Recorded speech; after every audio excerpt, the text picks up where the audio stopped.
Big damage. Poof. Poof, kurwa. Poof. We arrived. Hello. Welcome, Do gentlemen. you forgot? We are friendly mode today. True, we are family friendly. Yes, wait, no, I was family about to do that again. Okay. See you. That will be hard, man. Family friendly stream. Right, you talking or me? Well, I don't know. We can do both. Like, no, I'm kidding. You're No, talking. Yes, yeah, Yeah, no. I was just okay. Fine. Chat. So this is completely off the get go. Like we have nothing prepared. We're just gonna. It will be just three nerds in the room yapping about good old times that are long gone, and also about the Clash of Adventurers, the new indie MMO that is often compared to Lineage 2. However, very important. However, today we will learn how different it is. Okay, we will learn about all the flaws of Lineage 2 and how Clash of Adventurers will fix them. Okay, yes. So, Hopefully. welcome. So okay, he's a good cop. I am the bad cop, and we have one guy that we're gonna, interview, interrogate here, and hopefully he will win. Okay. Let's not turn this into a PvP server, please. It's okay. Okay, this is Yes, that's why we have Clash of Adventurers. true. Yes. True. Dude, we have probably about an hour together, or maybe a little bit more. We see how that goes. However, chat. Up to you. Before we dive in, both can decide. that's fine. We're gonna fill it out a little bit. Before we dive into the discussion, chat. This is the message to you. Feel free to drop questions. We all will be looking at the chat, and whoever drops an interesting question, we'll just follow up and pass it on to Fetson Kun down there. Okay. So with that said, let's dive in. Okay. Can you tell me a little bit more how you even came to how you came to build this project? It's working. It's working. How you came to build this project? Where is the even inspiration coming from, man? Like how are we here? Can you take me through the backstory of it? Well, it was more than like a moment of inspiration. It's just accumulated, probably the accumulated disappointment plus the willing to do something on my own, plus, of course, the opportunity to start doing it, because this cannot be done like without money. So I got the opportunity to start this project by having funds, and that's why we get this video to continue doing it. But I have played many games through my life, not only MMOs but other type of games. So I guess what I want for Clash of Adventurers is like recopilation of interesting features that I found through many other games, plus also most important, try to respect the most my like ideology of what MMORPG stands for. So that's what I trying to use as ground rules to build anything. First, a great cup. I love it. Okay. What happened? Why are you laughing? The dude had a pot for a cup. Okay. Just yeah, it's fine. Enjoy. Oh, nice. Wait. Why I cannot? Okay. Yeah. Wait. Yeah. Okay. Because the stream is long and one cup is not enough. How many piss breaks will you take? To have my cereals before. True. I am professional. Okay, I can tell. That's awesome, man. So to follow up to your question, to your answer, sorry, you mentioned you were disappointed with MMORPGs. What is the disappointment then? Probably that all the games turn up to be just a business and to make it profitable for the owners and not taking care of players' experience. So that's a disappointment that you could see like progressively going higher every year since like 2007 around, which was kind of fun. But after that, it was like just pay to win little by little every day more. Just by features applied by the owners. Yes, we cannot talk about the pay to win kind of real money trading. Yeah, the RMT. Yeah. So it's just the companies trying to get profit from the players without caring too much like the gameplay experience. Mr. Wizard, do you feel the same about MMOs, by the way? Like they going into 2012 was the date. It was the end of the era. Is when we start falling down. And why do you guys think that is? 2012 we were still doing well. We were eating well. Yeah. 2012 is the date of the downfall. And why do you think that happened? What's changed? Because Lineage went free to play. Okay, okay. So Lineage is like the indicator of the whole thing. Yeah. We got Blade and Soul. We got Final Fantasy got out in 2010, right? Of the Lich King. Wrath of Draenor. Wrath of the Lich King was 2008, 2009, and then there was Cataclysm. What was the Cataclysm? Yeah, so you guys got Cataclysm in World of Warcraft. Very fitting name, by the way. Free to play. Free to play in Lineage. Yeah, true. And that was the more and more from this onwards. It was worse. How? But don't you think that companies have always been profit orientated? Isn't that what companies do? Yeah, make money. It's a business, but there are many ways to make a business and keep the customer happy. Right. Not only in games, but in anything, right? Absolutely. So, especially games are basically an entertainment, which is like an added complexity, right? We are speedrunning this discussion to pay to win segment and monetization. Yeah, I have my personal view on it. I can give you a take. Should go for it. So it's all connected. The games become more popular, and how you call it? Phone. Sorry, I got distracted. I got someone send me an email, but my phone is somewhere in the bed. Okay, don't worry about it. Chill, man. Easy. Look inside the bowl. Yeah, it's fine. But it may be free food, okay? Because just a short story. Okay. My neighborhood thinks that I'm special, all right? I'm walking in wizard hat. I am, my bowl, and sometimes he is sending me free food, all right, to rescue the pet. What kind of food? So it may be free food, so I have to check it. Because there is maybe pizza waiting for me, okay? Pizza. And we cannot skip the food, guys. No, of course. You guys talk, I will be okay, go for it, man, yeah. So monetization is a huge topic for me. I draw the line. Do you want to go easier? Because here I see that you wrote topics that you want to go in. No, I'm free flowing this conversation, whatever comes up. So you said disappointment was the monetization and how the companies started to get more greedy, right? And then you followed up with it went away. It was detached from what MMORPG is to you. Could you tell me a little bit more how you define an MMO?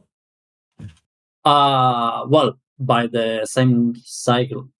Sorry, I need to look for this word in English. Yeah, go for it. You can shoot Spanish. Maybe we have some Spanish. No. Acronym. Yeah, the acronym. Yeah. Okay. So, MMORPG. Massively multiplayer online role-playing game. Yeah. So that's one of, we can call it two separate features. One is massively multiplayer online because there are many multiplayer online games that are not RPG, and there are many RPG that are not massively multiplayer online. Oh, we got the rider, man. We got Monty. Hey, Monty Defcun. Yes. Hey, may the Cox be with you, Monty Defcun. What's up, my man? Thank you for the raid. Awesome. Welcome. Gracias por el raid. Big damage. Today only English because we are co-streaming podcast with two non-Spanish speakers. Yeah. So that's why today is full English. Yeah. I should have paid attention. Since I don't know Polish, then we have to speak Spanish. I have to go with my wife. Okay, yeah. Okay, go, Monty. Thank you so much. Thank you, there man. You go. So you said that MMORPG is essentially to acronym. It was another color? Wait, what? Well, he's become Gandalf the Black. Yeah. It was different hat, right? I don't know. It was different hat. It was a gray hat. Yes, I lost the one when I was going. When I was going downstairs, I lost the original one. Oh, you lost it. Okay. You just got PK'd. Yeah, that's fine. Yeah. Nice. But I'm ready. Sorry for that. Cool. What did you get? Pizza, burger? What is it? Pizza. Ah, nice. Well done. Nice. All right. Ketchup or no? All right. So what were we saying? Yeah, I was asking how do you find MMORPG, man? What is it? So again, massively multiplayer online role-playing game. So we have to separate this into pieces. Mm-hmm. One massively multiplayer online, and then role-playing game. So we can talk first about massively multiplayer online, and I would straight link it to open world, where when you say this massively multiplayer online, the first thing that comes to my mind is just a lot of people on a place that you can interact all the time. If it's not that, then I would not tag a game as massively multiplayer online. For example, if there is some dungeon that you can go inside and do something without seeing each other, sort of it's called dungeons, but are instances. Mm-hmm. Technically are instances. Then that's where I draw the line on calling MMORPG a game or not. It also depends on how meaningful is this dungeon or instance, right? If this has a big impact on what you're gonna get, then it's important to highlight that, at least for me, that it's not MMO anymore. It's more of a co-op instead of MMO. Because you will have to co-op to get an item without any other interference, mm-hmm.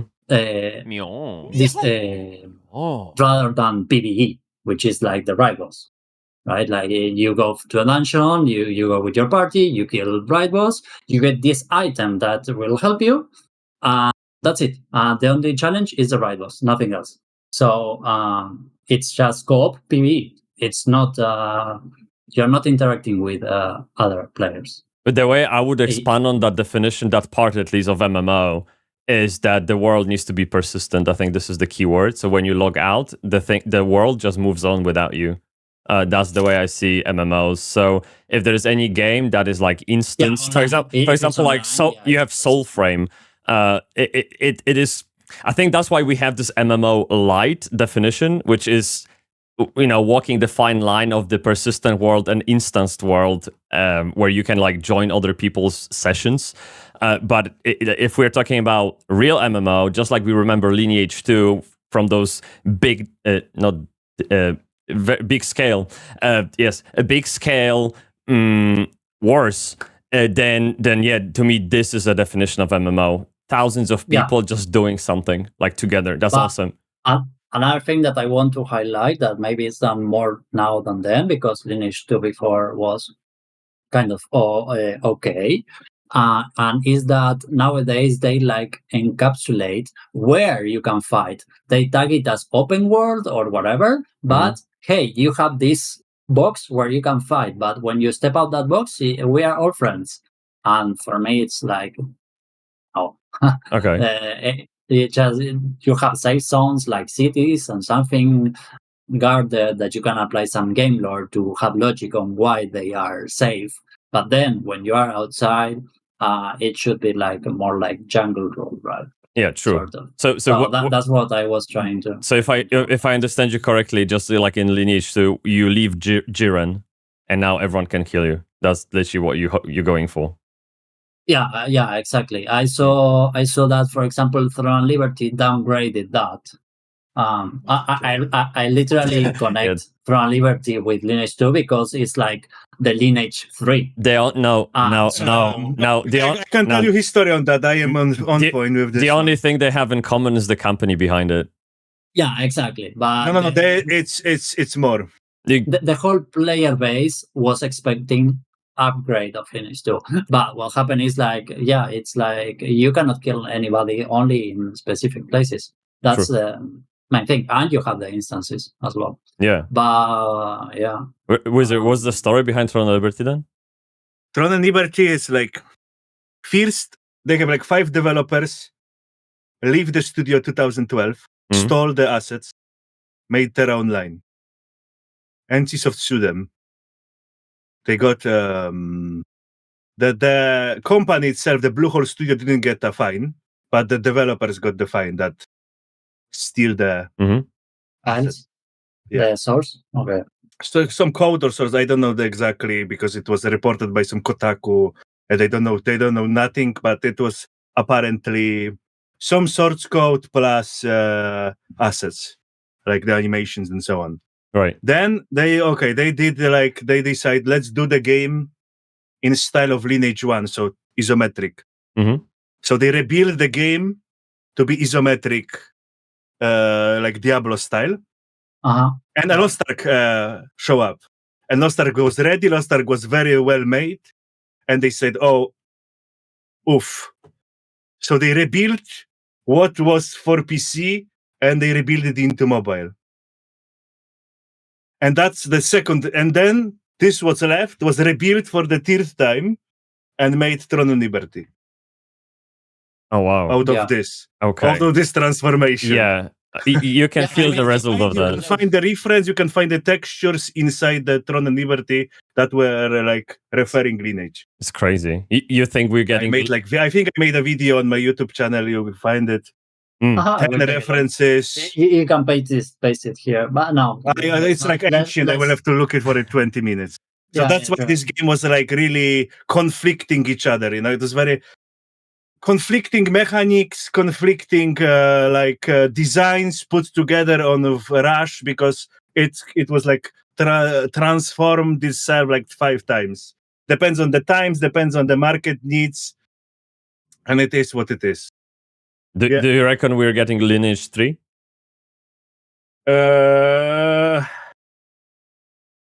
No. No, I don't think the way it's just not the modern. This is not the modern audience. Is gacha Genshin Impact. Yeah, exactly. That's the modern audience what they want, and no one gonna do PvP open world game when you like level up for 3 months. Who is trying to do this? Was the Steven Sharif, Ashes of Creation? Okay. He's in development 15 years, and he's slowly the community comes in and picks his game apart. Yes. And he is like, Yeah. He was back there when he started, and now he is like, oh yeah, we maybe change this, we maybe change that, and it's slowly losing its identity. There was another wave of content creators leaving Ashes of Creation for all that drama that they had. Power drama inside the company, moderation of the guild, and he will eventually finish it, but I could do rant. But that's not the point of today's conversation. Yeah. But you said who's gonna make a game that is full of grinding for 3 months per level? I think we're talking to one guy that is about to build a game like this. Yeah. No, I think it's okay. It's an hard time. At some point, even us, that you play Lineage 2 as well. We all play, right? Yeah. So we played like if it was like a second job, but without first job, monthly payment. Yeah. I lost my life to that game. Yeah. Absolutely, it was crazy. Yeah. I suspend a lot of school subjects. True. My attendance was like 54%, and you had to have 50 to pass the year. So that was Lineage to go doing. Yeah. It was worth. It was fun. It was worth it, definitely. Yeah, it's that was the days. Yeah, so I will be working on finding a balance between being like a second job and enjoying the game. But nice. Main thing, respecting the acronym, as I was saying, MMORPG, and free to play and open world. So these 3 things is everything that I will respect will be around those 3 things. It will be around free to play, open world, and MMORPG. We didn't discuss about the RPG thing that I wanted to say. Yeah, go for it. And also to highlight, because we talk about what is MMO for me. So, what is RPG for me? like my point of view, role-playing game, what I will do is shape the classes around a specific role, the classes of the characters, right? So the classes will have skills, and these skills will be based on the role that they will play. We have applied 3 roles: attack, defend, and support. So whatever class you will pick will have skills based on that. You won't be able to, for example, use healing skills by being an attack type class. You won't be able to use tank skills being an attack type class, because you cannot perform the role of another role, because that's when the game stops being RPG for me and starts to be more like a Slayer game, sort of similar to what you do in Diablo 2 or Path of Exile, where you can play alone, right? You play alone, you run the map, you do runs, right? Because you are slaying. So if you can do that by yourself in a game called MMORPG, then you're skipping the RPG part, because you don't need to collaborate with others. You don't need to roleplay in a way. Yeah. So the RPG will be applied for PvE and PvP as well, not only for PvP. That's at least what I want for the game. I would say, can I interrupt? Of course. Excuse me, I have to interrupt. I think it will take at least years to finish the project, and the vision may change. Ideas about how classes work, or what's good now in 2025, maybe not good in 2028. Okay. So I would like to ask more vision. Where are we going? What's the goal? What's like the finished product in your mind?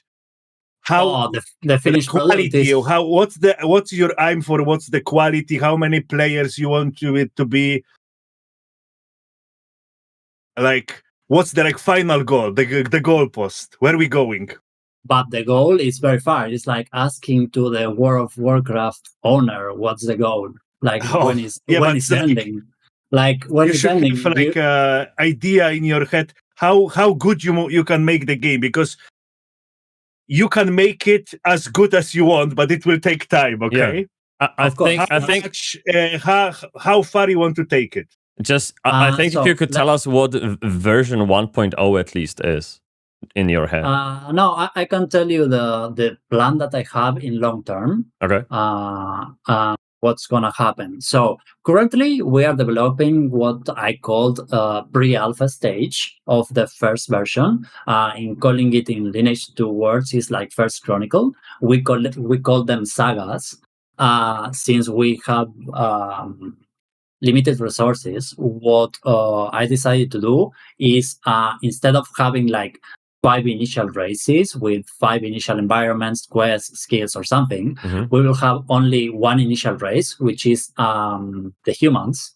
And then every new saga that we released, we will add a new race with a new environment, with new quests, with new classes, and so on. So the moment we release the first playable version, we already start working on the next year version. So on. So in next, let's say we will have humans, and in next saga, the second saga, we will have elves. In the other saga, we will have orcs. So on. That makes sense. In years.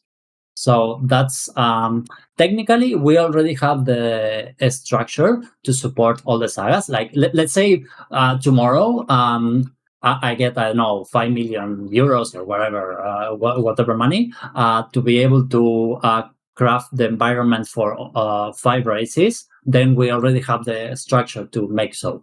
So the structure, I mean the code part. We just have, what we don't have is the resources to visually design it yet. Okay. That's the difference. But technically, we are able to set up like an elf and so on. But okay, so you have some kind of core foundation. which I think you said to me in DMs or in private at some point that, you're a small team, so you're going for the basics to get those systems going for you. And I think what Wizard was asking about was like, what's beyond those foundations? How will you make the game different? Where are you going with this? I will be, let's roll in, get ready.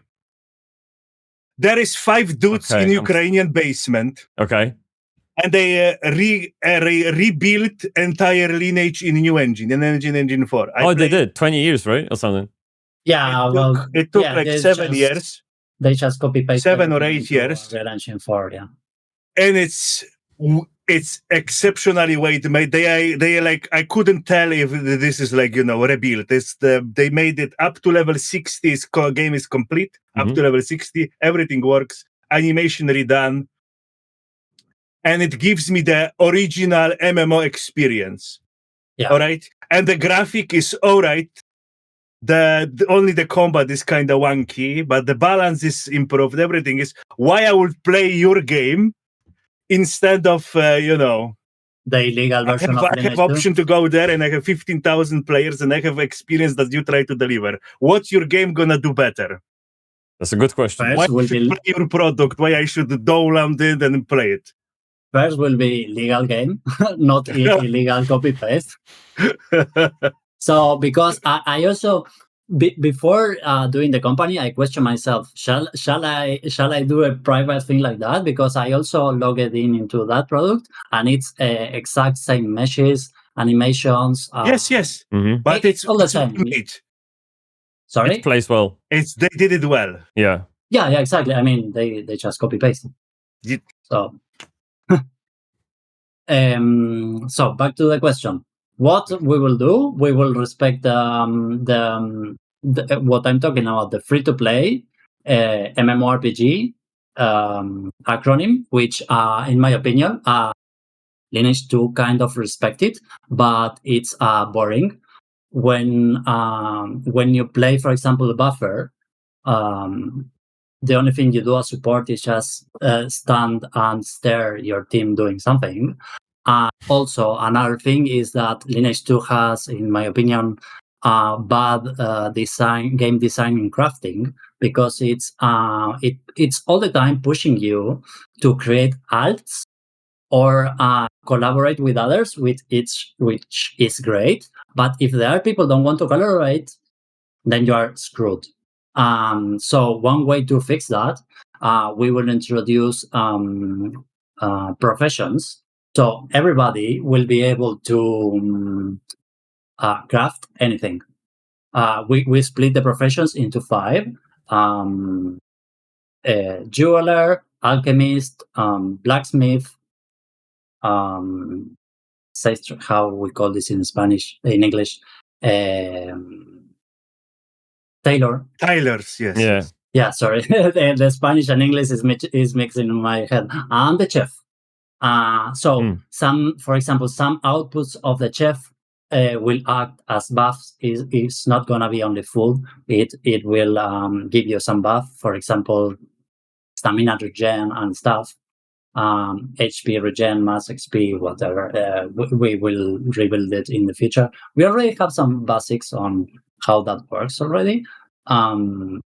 So that's on one side. As I was saying, Lineage 2 is just pushing you to create alts. I don't trust you if you tell me that you have played Lineage 2 only with one character. No. So if you did that, if you did, I don't trust you. Multi-boxing all the way, dude. It pushes you. Yeah. I have pictures of myself playing like private Lineage 2 service with 22 accounts farming for that's too far. So, but that's what players do. Like but that's like the flaw of the game design. The game is pushing you to do multiple accounts to achieve things, because it's not really a profit to collaborate with others to achieve goals. So that's what we're gonna do different. And also what happens is that it kills the immersion. So my goal is to keep as much as I can inside of one character, for you not having to create an alt.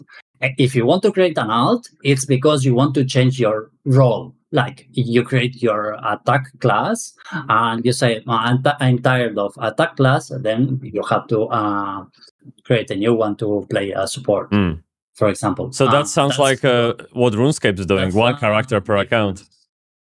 Yeah. Say again. And RuneScape is doing that. You have one character per account. There's no alts at all. But I feel like the alting system, so you have multiple alts, is quite old school as well at the same time. For example, Ultima Online, they will almost force you to have another character that is like a Tyler or maybe some kind of gatherer. Exactly. It spreads the experience across the characters. So I'm aware that I have to be very careful in terms of the economy, because if every player is able to craft everything, that could question like how you're gonna control the inflation, how you're gonna control the market, blah blah blah blah blah blah. But it applies the same in other games, because if you are creating an alt, you're playing it anyways. So that won't be an issue. You said something 10 minutes ago that I wanted to follow up, and you just brought up a point that is quite similar. You said that you're not planning to make a game in which everyone can do everything, so you can't heal as an attack, right? For example. I think this is what made WoW Classic, WoW Vanilla so special, that you had to rely on other people to do stuff. Not everyone could AoE, not everyone could heal, not everyone could tank, and that was really beautiful. And I think if you can replicate that experience in Clash of Adventurers, then you're onto something, in my opinion, because other people will want to play with other people, which is literally the definition of MMORPG, right? In terms of PvE and PvP, I want to give like more protagonism to the tanks and the supporters. Because in many MMORPGs, these classes are more like secondary. People is just, okay, I have to play support. It's like, don't really want to play it. So I want to like swap the mentality and say, wow, it's fun. Yeah. I can really be actively part of the PvE without just buffing something and sitting and recovering mana during 10 minutes.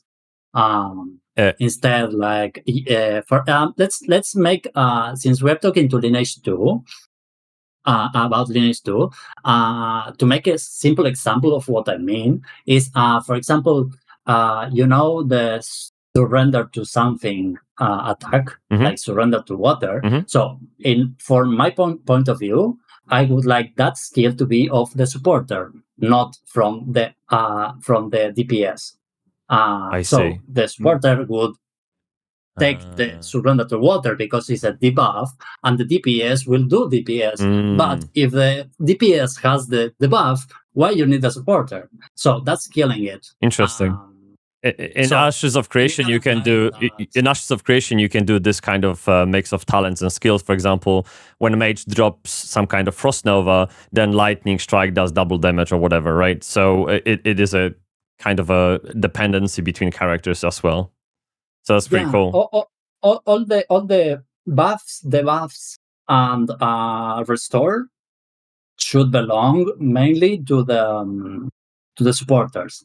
Or all the crowd control, sort of stuns or whatever, should and the aggression, so stuns, aggressions, and whatever should belong to the tanks, and all the damage attacks should belong to the attackers, to the DPS. Depends how you call it on the game that you play. So that's the mentality in terms of what's different from the Lineage 2. Since we're to answer the question, the craft system and the mentality on how to address the supporters and tanks. Wizard, I bet you want to follow up on that crafting. Agree and disagree. Yeah, go for it, mate. If you are like small group, let's say 5 to 10 people, and you engage with Lineage system, then you have to do multiple characters, then you have to like do what you say you do. But if you are part of organized 150 guild people, and there is like spreadsheets, and then this guy do this guy do that. Then you don't do multi-boxing anymore.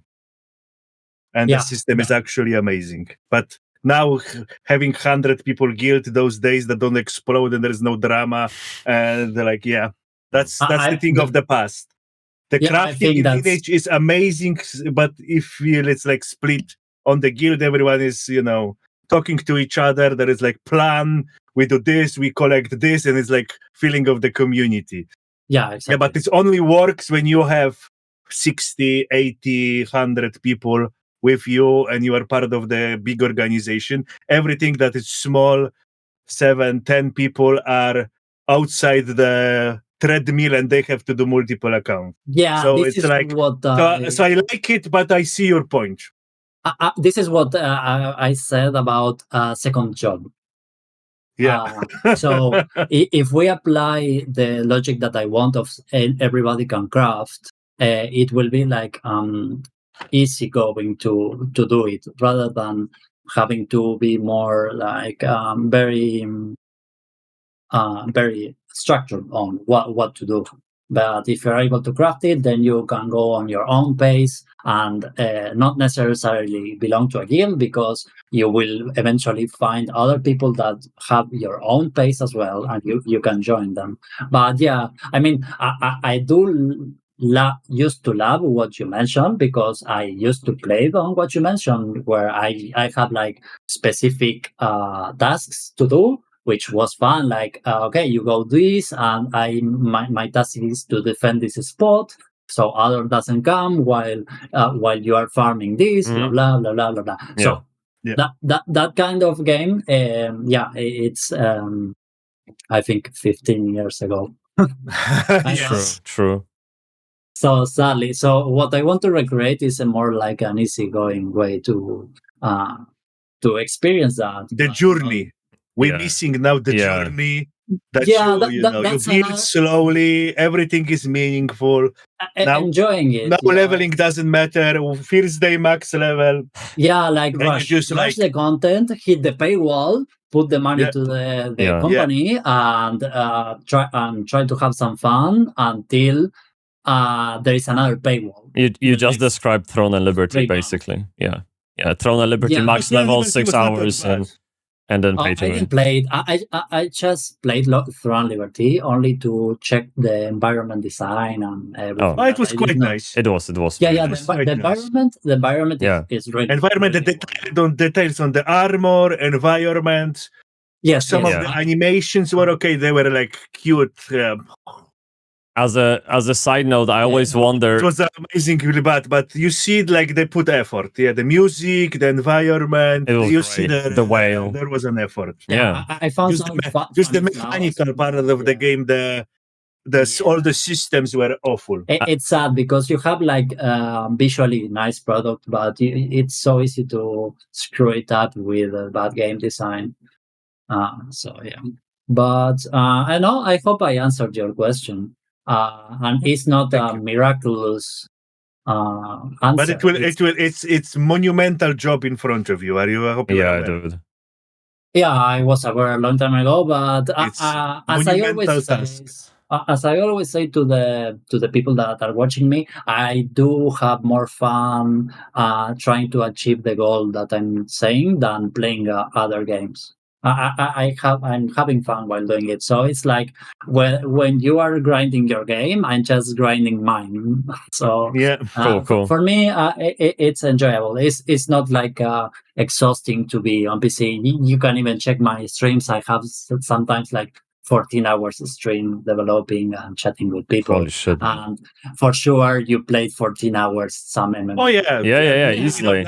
No problem. Longer, horny teenager. Yeah. And I can no longer go 20, 25 hours. True. Like after 12, That's yeah. Exactly. So the same way we used to play something, I'm as excited to develop it. And everybody that follows me on a daily basis knows about it. Yeah. But yeah, I feel like I really enjoy talking about this. I feel like we are all looking. It's more about self-fulfillment and hobby than some big goal changing the universe. I'm gonna rescue the world from no, it's more about me and giving back something cool. to the community. But yeah, of course, first, if I'm not satisfied with myself or happy while doing it, I cannot continue doing it. If it's not fun, I always say, if it's not fun, if I don't have motivation and the correct mentality, I prefer not to do it. So yeah. How can you take me a little bit through a day-to-day gameplay in Clash of Adventurers, and just to give you a little context, from the times I played Lineage 2, I would literally log in and grind for 16 hours before my parents noticed that, and I had to go back to bed because school was in the morning. Okay, that is my entire memory. Dion Cemetery, killing golems with my with my buffer, not buffer, like mage. Buffer would kill shackles. So yeah, dude, this is my memory of Lineage. Grinding all the time. Like Kruma Tower, Catacombs, all of that. And we just said those times are gone because we are no longer horny teenagers. So take me through a day of a Clash of Adventure player. What do I do? I mean, currently, today I cannot take you to that because we don't have it built. Like they're building it.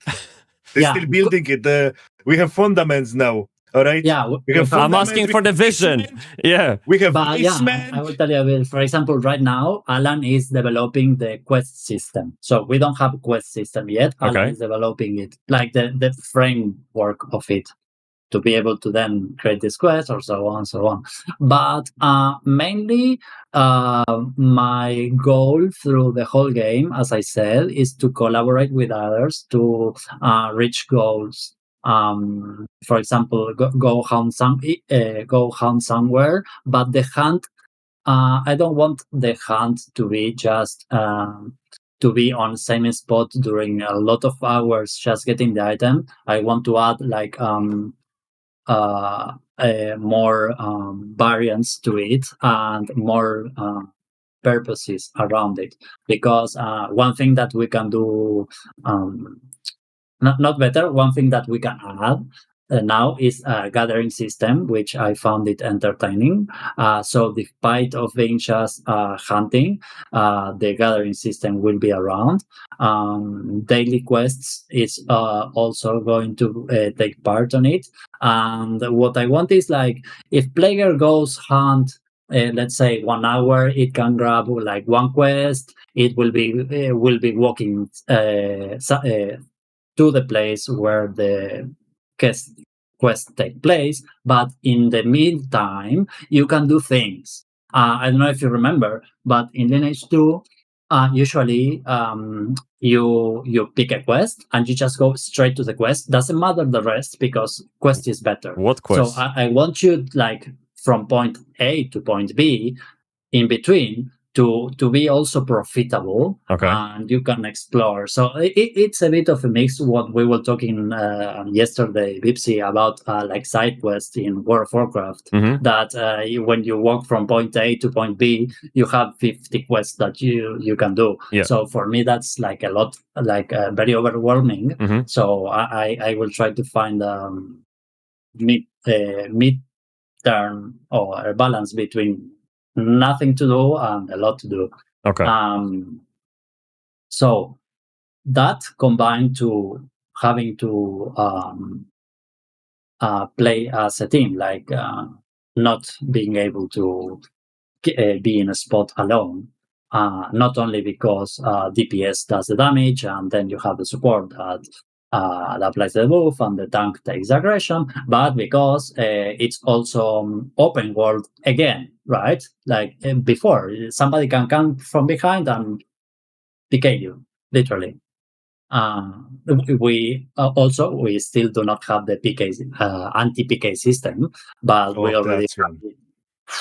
I already have it drafted, and Alan already agreed with it. We can talk about it. I already talked about it, but like that's an interesting. I don't know when I don't know you, but when I get into any game that it's tagged as MMORPG, and I see other players, I can, depends on my mood, I can have two feelings: either to ask him to party or not ask him anything and try to kill him. That's me. Really? Okay, cool. So I want people to be able to do those two things. You can try to kill him, or you can try to party them. And what would be the reward for killing him, and also what would be the risk of death in that case? The reward for killing is that you claim the spot. That's so you fight for the territory, not for the drops, for the loot from the guy. Yeah, no. When you slay somebody, become player killer, the other player won't drop things. Okay. But if you die, you will only lose experience.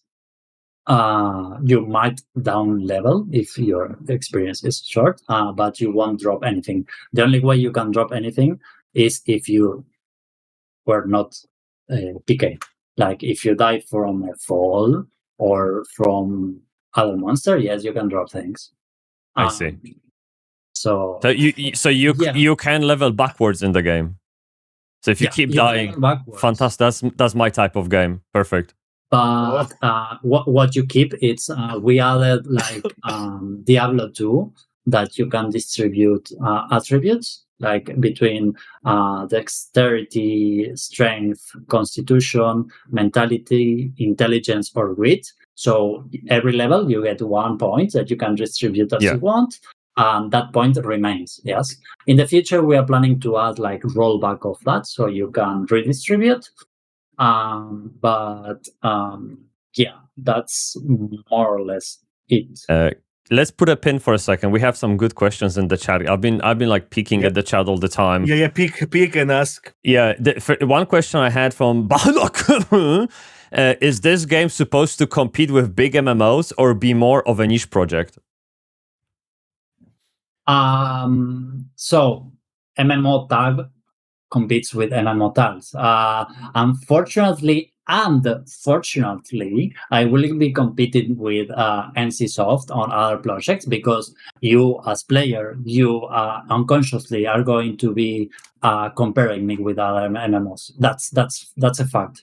Every if I have the MMO tag, I will be straight compared with MMORPGs and be questioned a lot. And that's the unfortunate part. But the fortunate part is that I'm allowed to make more mistakes than big companies because we have small team. So we are more. They are not gonna be like so hard on us if we make some mistake. That of course all mistakes can be fixed. By mistakes I mean bugs, game design issues that can be straight on fixed wherever. So answering to the question, of course we are an MMORPG and we can directly compete with whatever other MMORPGs. Interesting. So you would say you are in competition with Blue Protocol Star Resonance, for example, or Blue Protocol? No. Well, it has MMO tag, right? And I'm just questioning. Yeah, it has MMO tag, but it's for 15-year-old gears. Still, hey, he said it.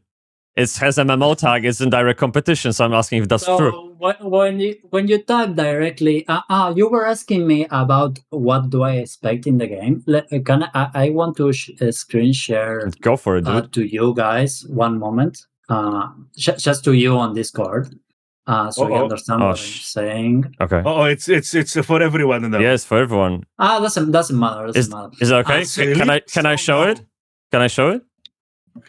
Yeah. So when you type MMORPG in Google, this is the first thing that is gonna be displayed, right? Mm-hmm. So of course I will be directly compared with any games on this list. And one of my goals, as I said, I want to be part of this list, and I want to be on the top tier of this list on the long term, of course. Ambitious! Very ambitious. That's my goal. Yeah, open the door, dude. So yeah, I already said this sometimes. It will depend on of course, on us and also on the community liking my my point of view, my perspective. Okay, so we are going. Okay, we are going big male part. Okay. Yeah, not in long term. I'm answering you your long-term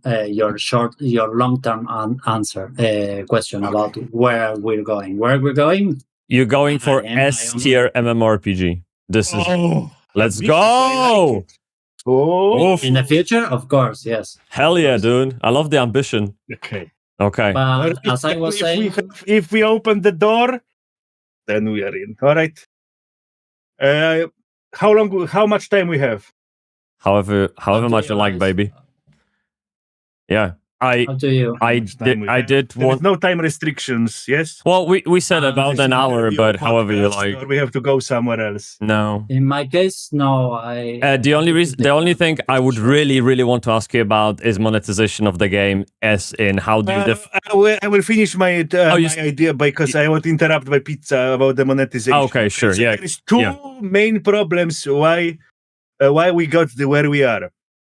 Companies takes loans from banks to make the game, and they had to make the game and outperform the interest.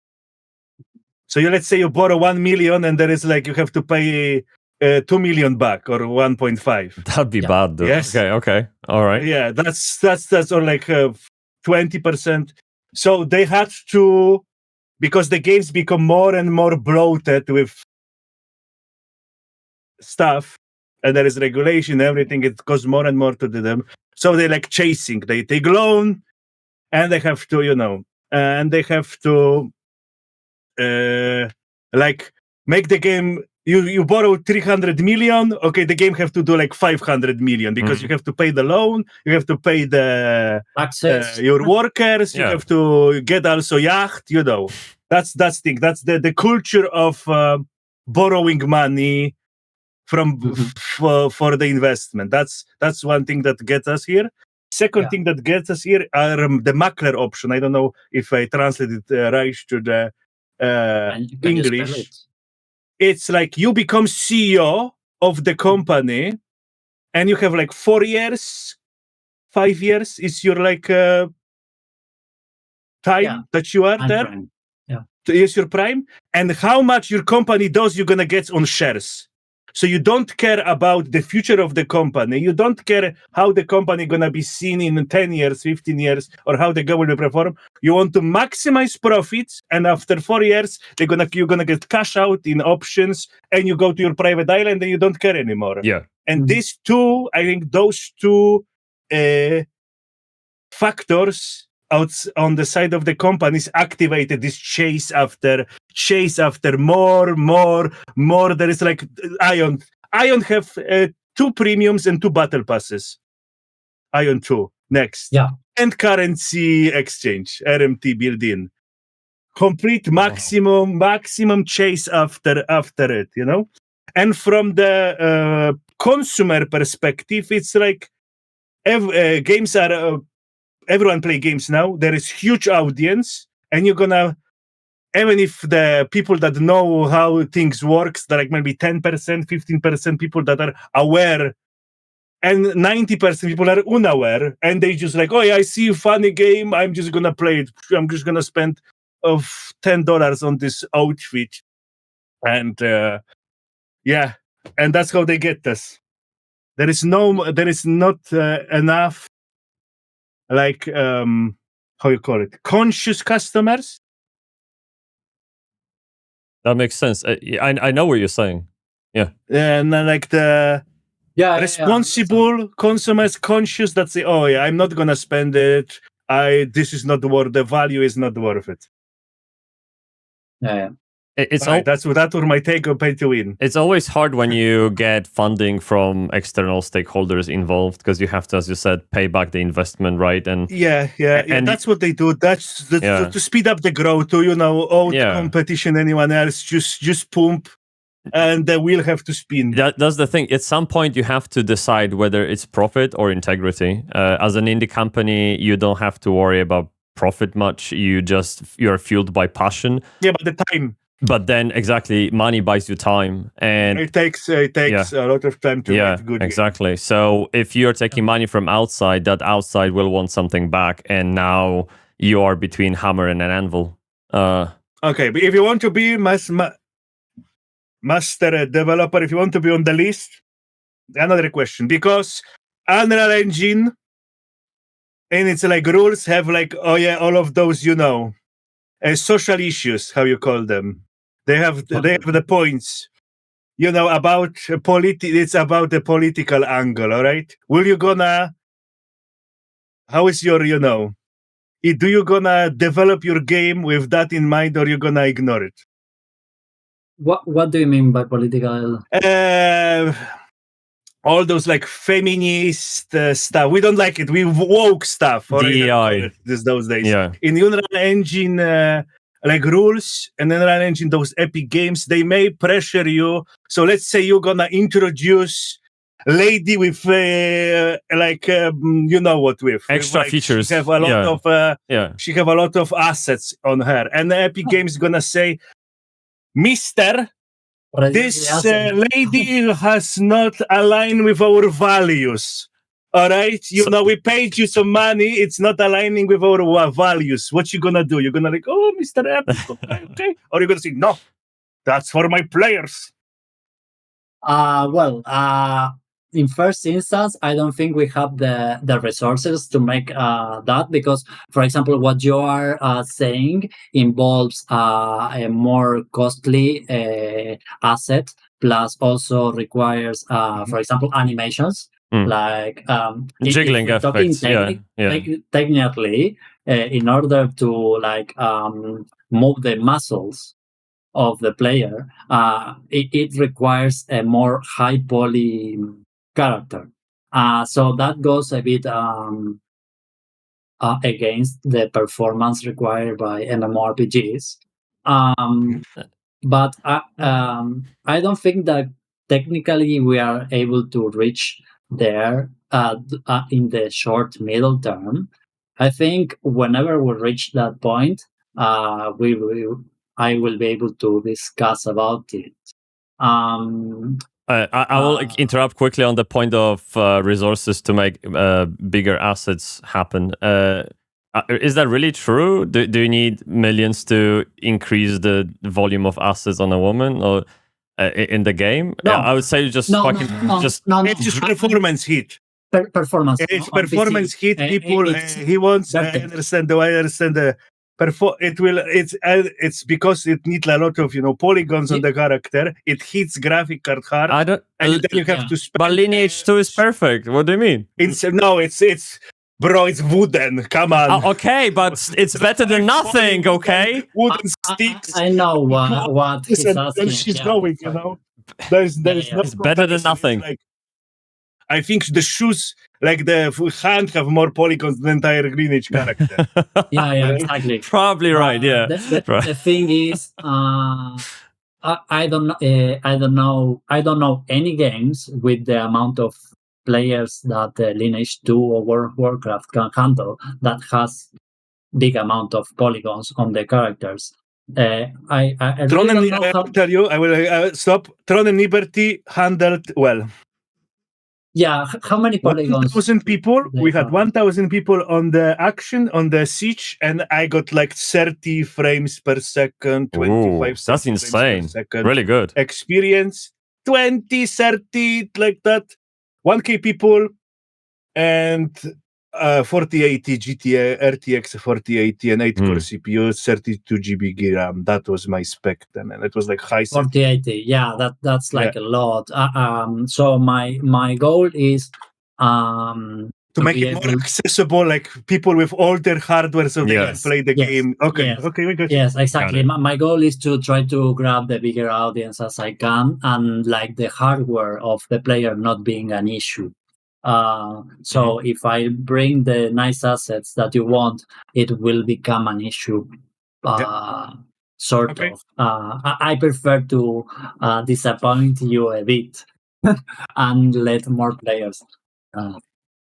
Sure. play the game. I think going back to your monetization first, the funding issue, right, between Hammer and Anvil, I think it's also fair to say you will vet a person who you want money from. You're not gonna get into bed with anyone, right? Like you want to, you want to work with someone who is on the same wavelength like you, and he likes the game. My viewer has quoted the, Go for it. What? My viewer has quoted the from the Epic Games the rules that I was referring to. Inclusive word. The rule is about the social issues. We are like a bit. We are here. I'm representing the pushback against those kind of initiatives, but it is what it is.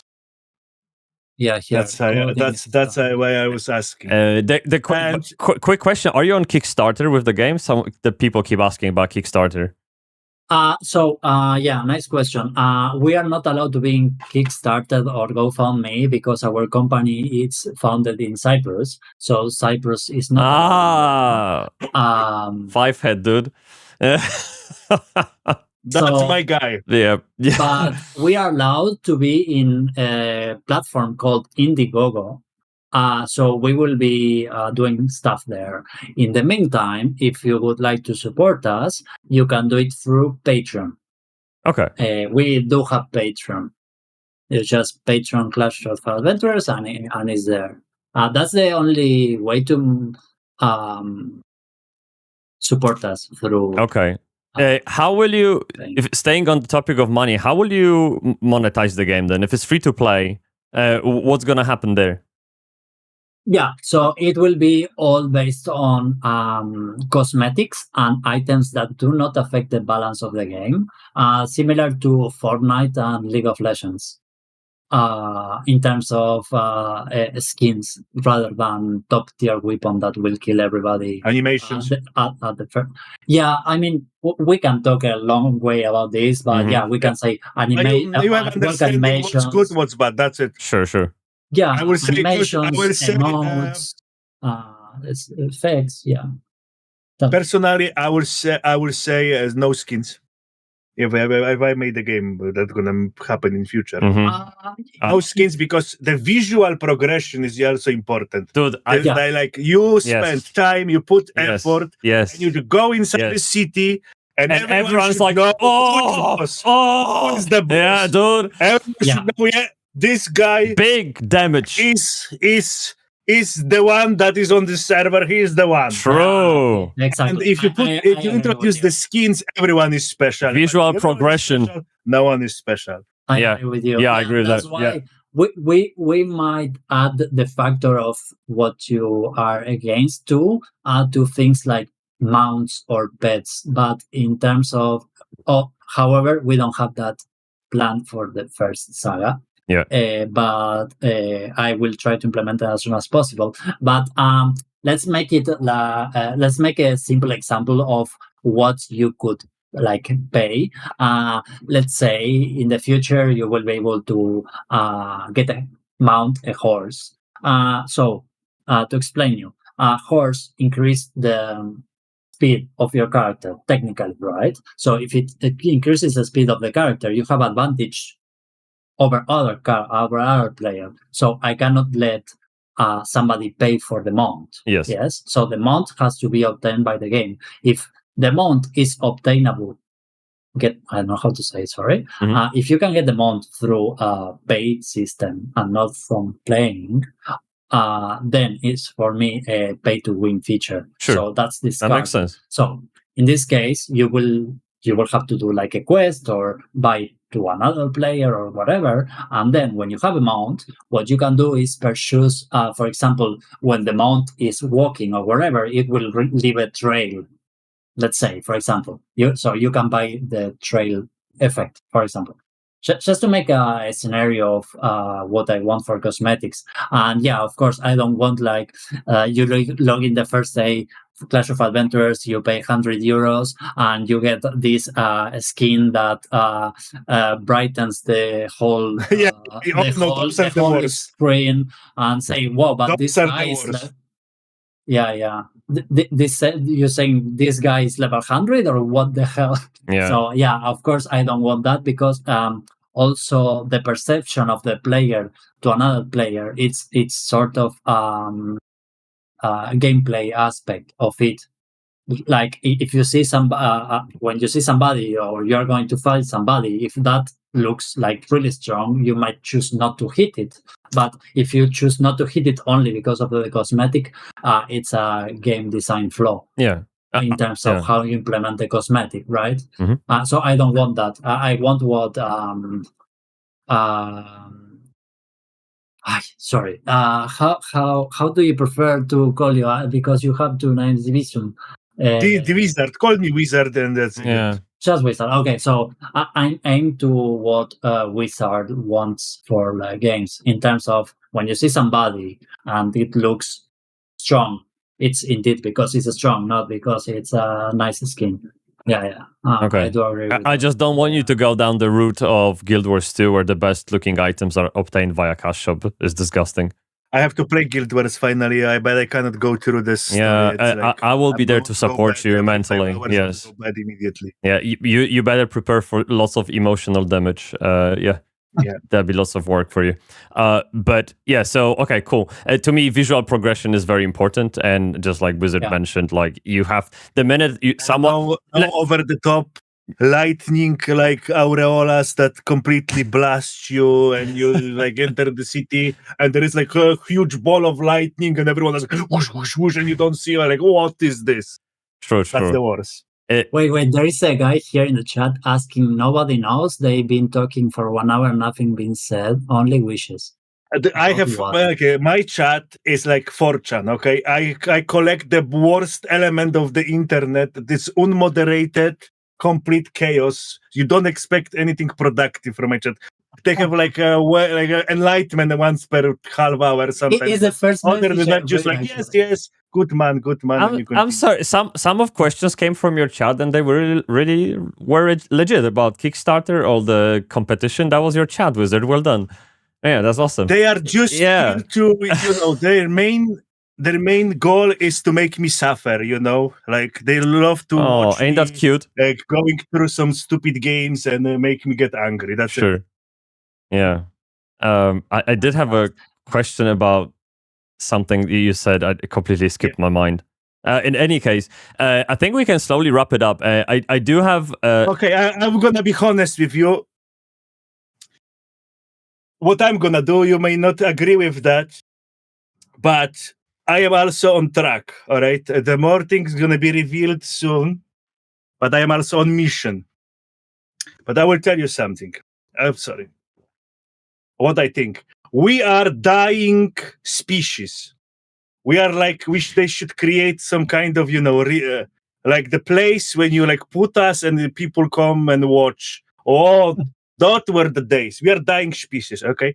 There is no more time for being like good man. There is no more time for like respecting the rules, all right? Respecting the rules, the time is over. Chinese copy and steal everything. All right, I check like last 10 games. They're copying each other. Assets, whoosh whoosh. Zero morality.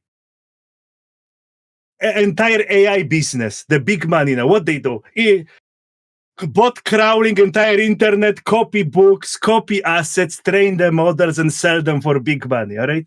So entire industry is roguing, all right? We also, unfortunately, if we want to make the game that's gonna match the quality what is on the market, we also have to go the rogue road. Go inside the game, whoosh, a bit, so it's not gonna tell anything inside the game. Yeah. You should go, I think, to succeed, you should go some shortcut. Decompile the game and suck the good stuff. That's it. To speed up the process, because if we want to be more signed than the Pope, it will take years and no one else play by the rules. They are trying to. It's unfortunate. Like I play the game like the mobile game. Raven 2, all right? The armor, the texture was like this level. And when you go to the combat, you will understand you are the developer. So they have 2 seconds of the running animation. So they have the running animation have 2 seconds. But they implemented, like they implemented, they set the value in the engine to be like 5 seconds. So the play animation for 2 seconds, and then your character stands for 2 seconds because the Unreal Engine still see that there should be something playing, but the animation was over. It's not looped. What? So you walk, then you try to attack, and your character don't move for like 2 seconds because someone didn't set the value. And all animation like that. The combat is like made by some interns. And this game made like millions, you know. They wrongly. So I see what I'm gonna do. I'm gonna rescue the assets and I'm gonna put them in my game. That's it. Just letting you know. So I mean, I agree. We have to go about the road. If you want to win, if you want to change the world, we have to go about the rogue road. That a bit some shady business have to emerge, or we have no chance. The consumers doesn't care. The consumers, they say, oh yeah, we respect the developers. We want to, we respect the artists. No, they just want to consume. Oh no. They don't care. They have done morals. They just want to have good game. And if the game have, you know what I mean? Yeah. So I think you are too like kind. You're trying to be too, righteous. And I suggest you should go to rogue road. That's what I have to say. I understand what you say. I do agree that the most expensive part of the game, but there are two expensive things in game development. And in big companies, one of the expensive things is the bureaucracy. So that's why company, the 200, 300 people company are too expensive. Then the other part, it's a visual part of the game, 3D assets, animations, environments.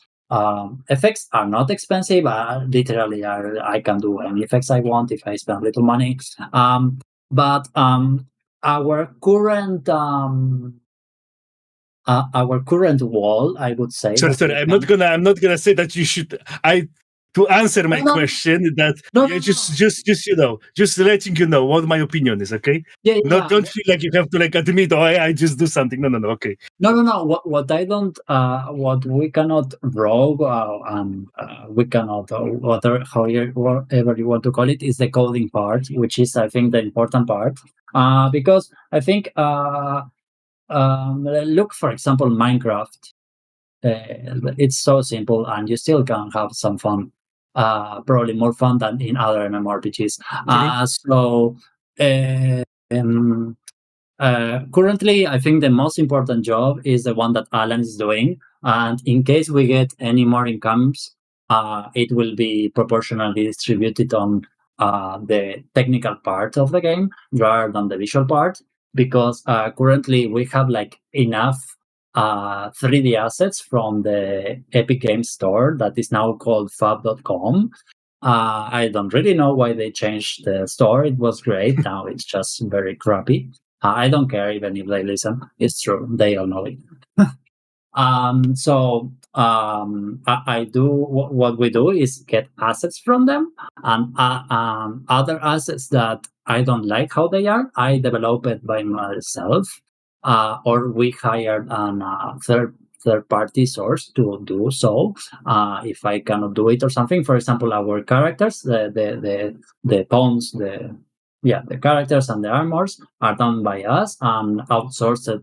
We hire somebody to make them because we want them in a specific way, and that's really cheap to do. If you find somebody with reasonable prices, you don't need to pay. I don't know.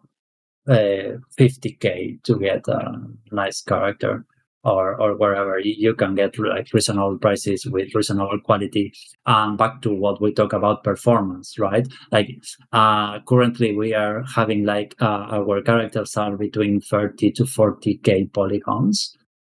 So that's in 3D modeler market, that's not very expensive. But if you aim for 200, 400 polygons, it's going to be more expensive. But as we said, that will only allow players with like 30, 60 RTX to play and not below. So more than the visual part concern, I'm more concerned, not concerned, I'm just focused on having the technical part being able to be functional. And then we add content on top of it. If we do good, by saying if we do good, is people investing in our game, players investing in our game, we will increase the visual part. It just replace the assets. We hire somebody to do it nicer, and we replace. It's literally one click. You replace the mesh. It's so simple. Yeah, true. That's not an inconvenience. True. So if you're gonna get more money, you will get improve your models. Yeah, you're gonna like, develop. You have a technical part done. Yeah, and I have to, like, I watch your videos and I see you are trying to make the game decent because I see the audio is sync with the skill, the movement is sync with the, it's not like done trashy way like those mobile now does. Yeah. So I have to, you're doing great work, but I am just afraid that it's just the amount of work that is in front of you is titanic. Yeah. Plus, consumers will not appreciate the vision. They just gonna go for rush the content. They just gonna they just gonna see the game how on its like visual side and say, oh yeah, it's look like I will go play I don't know, Final Fantasy 17 or something. Yeah, I mean exactly. That's why I started to showcase what my side of development. So my goal before releasing the first version is to create like a community that really enjoys the game. So I have like so my early goal is to have like a community that also shares my point of view on the game. So when we first release it, it's not going to be an empty game, but a game full of players that respect and follow my vision, rather just rushing the content. That you will not be able to rush the content, as I said before, because you will have to collaborate. Like, I mean, by you, it's just one person. Let's say I put like in first saga, you have max level 50, you will not be able to reach level 50 by yourself. You will have to collaborate with others. So I have a question now. So you are developing everything from scratch. You're gonna develop the network infrastructure, database, and like the skeleton. Would you gonna be able to sell it?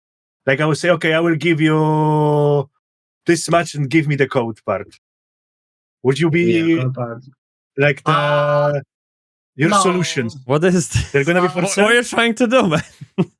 No, in first place, because it's not like my main goal to make money out of it. I'm not interested in extra billions of whatever.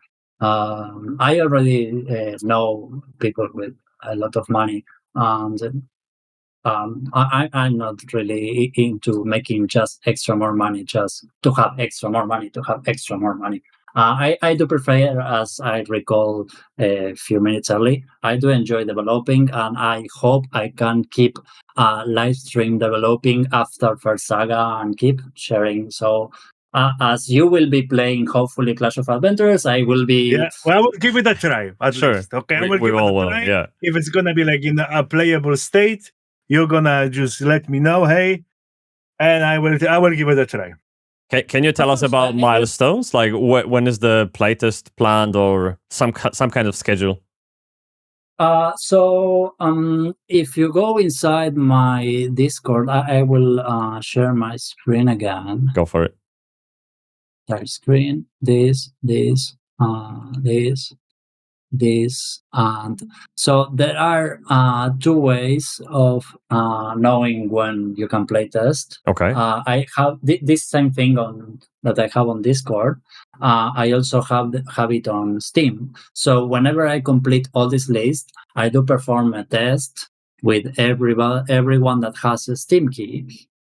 That's like a minor test, right? It's not like live game with like a server on. It's just local server to test this and continue developing. So that's like small milestones, and then big milestones are what I have said before about pre-alpha, alpha, pre-beta, and beta, and then release. In many games, instead of calling it pre-alpha or pre-beta, they call it closer alpha or closer beta, or private. Instead, what I did is create what is called the First Adventurer program, that you can find it also on the website. I just quickly show you here. If you go to the website, clashofadventures.com, you scroll a little bit down, you are able to get Steam key to test the game. It will require you to interact in our networks, in our social networks, to be able to get points, and the points represent experience to level up. When you reach certain level, you will get a Steam key. That way, you will be able to have access to test the game whenever a test is on. So through all the big test stages, pre-alpha, alpha, pre-beta, beta, players with Steam key will be able to test game.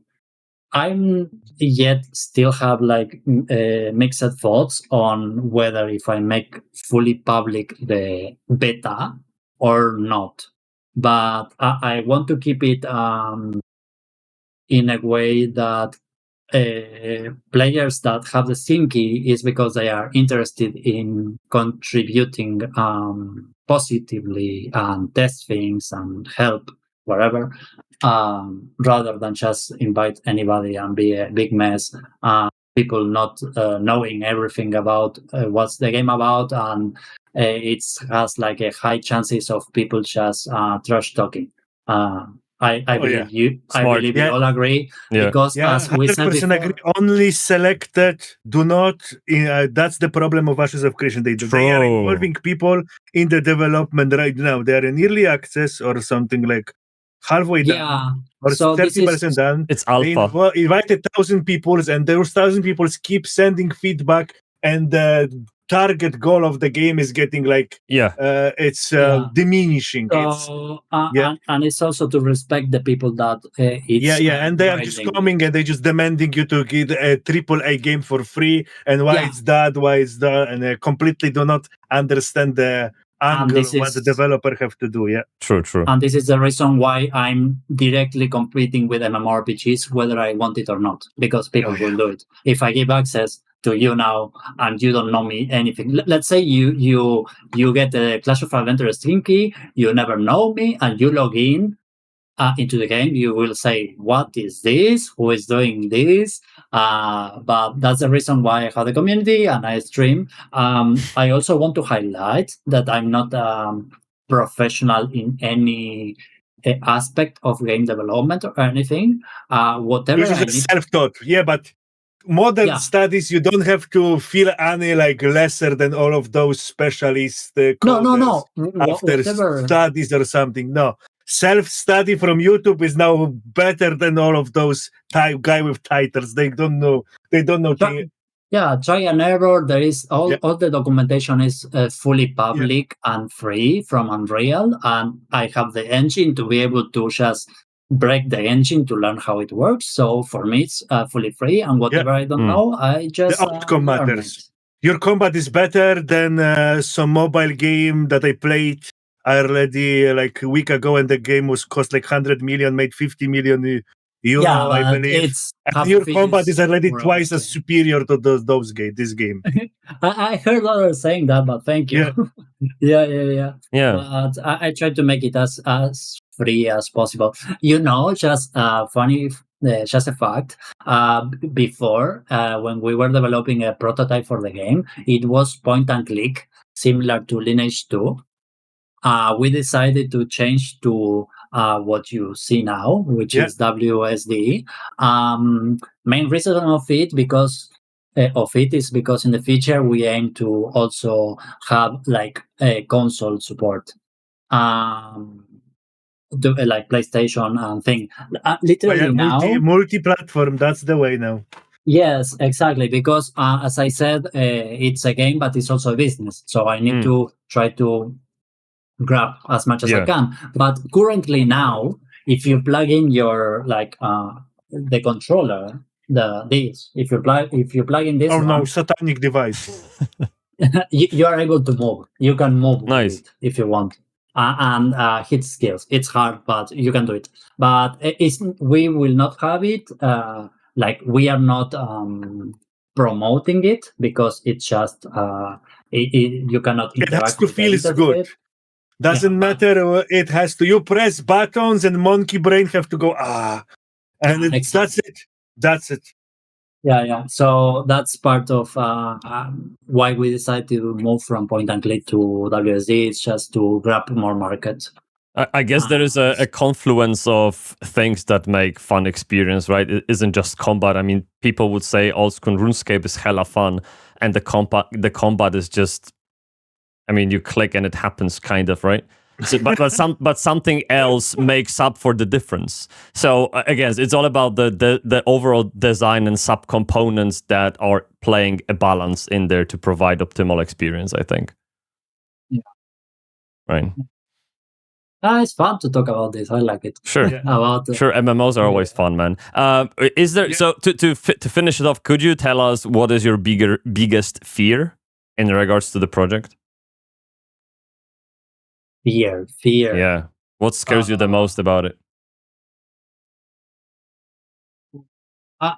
What I would say that I was afraid before, it's about not being able to reach people, because one of my personal flaws, rather than I'm not expert in any subject, I'm one of things that I noticed the worst is that my marketing skills were really bad. I didn't know how to reach people, but I decided to go into more like organic way, streaming, chatting with people, and this started to snowball. So I was a little bit afraid of not being able to reach people. But luckily, as I said, the community is very kind with me and with the project. So they are like sharing by themselves. I didn't ask anything, and they share the project. They say, hey, if you go through my YouTube, you will see that I had like a podcast with other 2 or 3 big streamers. Like for me, big, it's for example, you have almost more than 30K subscribers in YouTube. These guys also have around that or more. So I reached them just because my community connected with them. Or so, and most important is because they were also interested in the project. It's not like me going chasing them and saying, hey, please play my game. It's my community shared the game, they were interested, and they contacted me. Same way as Bybsie is doing now, and same way I'm talking to you. I hope that with this talk, as you said before, you at least will be trying the game. So for me, it's fine. If you at least try the game, sure, I'm really happy. If you that's the best way, and spreading the word, and we will be a little bit more aware. You are rational, so if you for some reason criticize the game negatively, for sure you will have a reason. I am always trying to be fair. Yeah, exactly. So that's what I want. No, you have 5 people. You try to be fair. You don't try to go the rogue way. You are trying to do everything by yourself. I respect that part. So I temper down my expectation to this level, okay? But my point of view, we need people like you, and we need to win, all right? We need to win. True. So in 10 years or 20 years from now, our grandchildren and children can still enjoy the games we enjoyed, and they're not gonna go extinct. That'd be great. Yeah, that'd be awesome. I just want you to win and deliver good product. That's what matters the most. Delivering the amazing product, so I can play the game and I don't need to like think, oh, what I'm gonna play today. Every game is like, I don't like them. Let's pretend that we like something, and let's go. No, of course. If you don't like the game, you don't install it like any other game. There is no commitment. You don't have to be committed with me just because we're talking now. And I just remind myself a question. What do you think? Because I am like looking at the development of AI right now, and I don't know if we hit like kinda wall with the progress of it.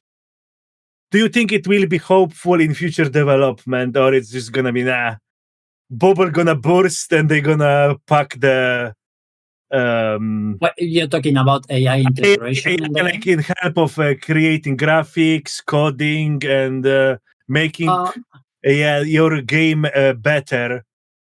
I think the current state of AI it's still very early beta. Yeah. I have checked. Are you seeing like future in this, or you think that it's gonna bubble like No, so of course. it's gonna boost and then we'll just it's not bubble. You will be using it. Everybody will be using it. Everybody is using it. If somebody in the IT is game or something refuses to acknowledge that they are using AI somehow, they are just lying. I don't trust. Everybody's using AI in the IT world. Yeah. Like for example, I do have ChatGPT on my side, but it has to be a tool, not not your software, not your software. For example, I tried these AIs that develops a 3D model based on a picture. They look good, but when you open the file, wow! So I say, okay, you take more time now fixing after AI. Yes, true. Yes, I get it. You put a model, it looks good, then you open it, and you're gonna spend more time fixing it than making it from scratch. AI is overcomplicating many things in coding. If you ask it to fix an error, it will fix the error, but in such a way around. It's just unbelievable. It's crazy. Do you see in future it getting better and helping you with development, or it's gonna be like, I think it's already helping, right? Bubble burst, then we're gonna back to Stone Age. No, I hope it can go. Let's go to a simple example of